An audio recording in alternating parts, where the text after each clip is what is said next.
Tirupathireddy sir గారిని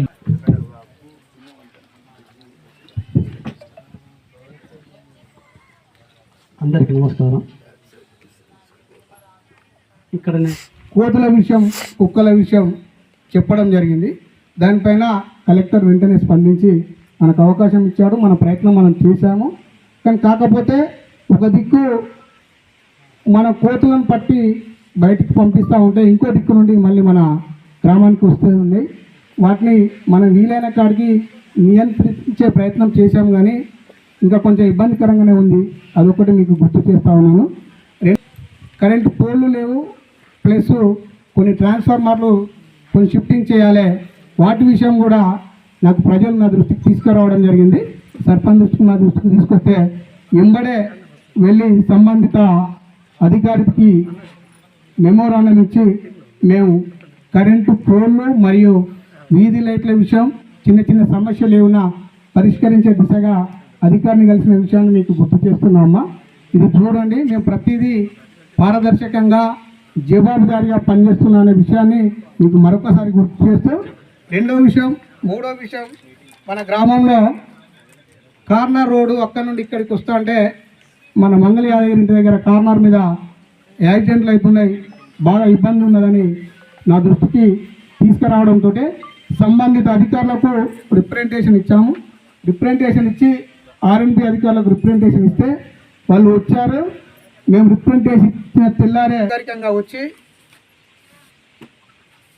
ఇంకోటి విషయం, మన గ్రామానికి వేసవిలో చెర్లలో నీళ్ళు లేవు, రైతులకు ఇబ్బంది అవుతుంది. మరి చెరువు రింపాలని రైతుల దగ్గరికి మన సారా రవీందర్ ఇంకా చాలామంది రైతులు మా దగ్గరికి రావడం జరిగింది. సర్పంచ్కి రిప్రజెంటేషన్ ఇస్తే ఇచ్చిన తెల్లారే సంబంధిత ఇరిగేషన్ ఆఫీస్ వాళ్ళని కలిసి వాళ్ళకి రిప్రజెంటేషన్ ఇచ్చి ఇచ్చిన తెల్లారే మీరు వర్క్ రానియండి, రాకపోనియండి, నా రైతులకు మేము నీళ్ళు ఇవ్వాలని ఎంబడే పని స్టార్ట్ చేసి మేము చెరువులోకి నీళ్ళు తెప్పించిన విషయం ఇంతకుముందు గుంటి మల్లయ్య బాబు చెప్పిండు, మీ అందరికీ కూడా తెలుసు ఉంటుంది. దీనికి సంబంధించి డిపిఆర్ కూడా తయారు చేసినాం. అనుకోకుండా సంబంధిత కేంద్ర మంత్రి తిరుపతక్క గారిని రవీంద్ర భారతి హైదరాబాద్లో సన్మానం చేసే సందర్భంలో మమ్మల్ని పిలవడం జరిగింది. మేము అక్కడికి వెళ్ళినాం. అనుకోని సందర్భంలో సరే మనం అధికార పార్టీ కాదు, ఇటు ప్రతిపక్ష పార్టీ కాదు అనే స్టైల్లో మనం ఉన్నాం. అదంతా గమనించిన కిషన్ రెడ్డి గారు మమ్మల్ని మా వినతి పత్రాన్ని స్వీకరించి నేను తప్పకుండా మీ గ్రామాన్ని దత్తత తీసుకుంటా, మీ గ్రామానికి నా వంతుగా ఏదైనా సహాయ సహకారాలు అందిస్తానని చెప్పిండు. సంబంధిత దగ్గర తిరుపతక్క గారు ఇచ్చిన మెమోరాండం కూడా మీకు చూపెడతా ఉన్నాను. ఇట్లా మాట ఇచ్చాం, ఎలక్షన్లలో పైసలు ఖర్చు పెట్టుకున్నాం. టీఆర్ఎస్ పార్టీ తరఫున గౌరవ మా గురువు గారే కడియం గారిని గెలిపిస్తే పార్టీ చేంజ్ అయిన విషయం తెలుసు. చేంజ్ అయినా పర్వాలేదు, ఆయనకైనా ప్రేమ ఉంటుంది మన గ్రామం మీద.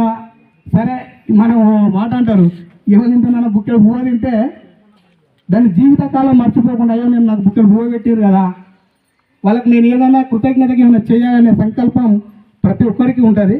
మరి కడియం శ్రీ సార్ గారికి కూడా మరి ఆ కృతజ్ఞత ఉన్నదా లేదా అనేది తాను ఇప్పుడు వచ్చే ఇందిరమ్మ ఇళ్ళలో కానీ అదేవిధంగా మా గ్రామ అభివృద్ధి విషయంలో ఆ కృతజ్ఞత చూపెడతారని నేను పూర్తిగా విశ్వసిస్తున్నా. ఒకవేళ చూపెట్టకపోతే ఆయన విజ్ఞతకే మనం వదులుతాం. కానీ అందరికంటే ఫస్ట్ ఆఫ్ ఆల్ నేను చెప్పాల్సింది నా గ్రామ 12 మంది వార్డు సభ్యులు ప్లస్ అదేవిధంగా నా గ్రామ పంచాయతీలో ఉండే సిబ్బంది, వాళ్ళందరికంటే ఇంకా పెద్ద సిబ్బంది ఎవరు? తమ్ముడు. ఆ పెద్ద సిబ్బంది అంటే ఆ సఫాయిల కంటే ఈ సఫాయి ఇంకా పెద్ద సఫాయి మనకి. ప్రత్యేకంగా కృతజ్ఞత తెలుపుతున్నా. ఎందుకంటే తమ్ముడు ప్రతి వార్డుకు, ఒక వార్డుకు నేను పోయిన రోజు మరో వార్డుకు తమ్ముడు వెళ్ళడం జరుగుతుంది. వార్డులో తిరగలేదు, మా వార్డుకి రాలేదు, గెలవగానే ఇంటుండిపోయింది అనే ఆలోచన మీకు ఎవరికి రావద్దు. ఒకవేళ మా విజిటింగ్ కార్డ్స్ ప్రతి ఒక్కరికి ఇచ్చే ఉన్నాము. మీకు ఏ సమస్య వచ్చినా నాతోటి కానీ తమ్మితోటి కానీ స్పష్టంగా మీరు క్లుప్తంగా మీకున్న సమస్య చెప్పచ్చు. అందుబాటులో మేము ఉంటాము కనుక ప్రతి ఒక్క విషయాన్ని మీ ముందు మేము పరిష్కరిస్తాం. కాబట్టి మరొకటేనా, మేము వాస్తవానికి శ్రీయర్ విషయానికి వస్తే ఒకసారి సంతోషించాలో బాధపడాలో అర్థం కావట్లేదు. ఎందుకంటే తనను ఓట్లు వేసి మనము గెలిపించుకున్నాము. తమ్ముడు చెప్పిన విధంగానే తన చుట్టూ ఉన్నవారు తనకు ఓట్లు వేయలేదు. ఎందుకంటే మనం వేసి మనం గెలిపించుకున్నాము. సార్ మీరు మాకు తెలుసు. ఎందుకంటే మా గ్రామం పైన మీకు ఉన్న కృతజ్ఞతను బట్టి మేము ఒకటి అడుగుతున్నాం సార్. ఎంపీ మీరే, ఎమ్మెల్యే మీరే. మాకు 2 ఫండ్స్ రాలే నా గ్రామానికి.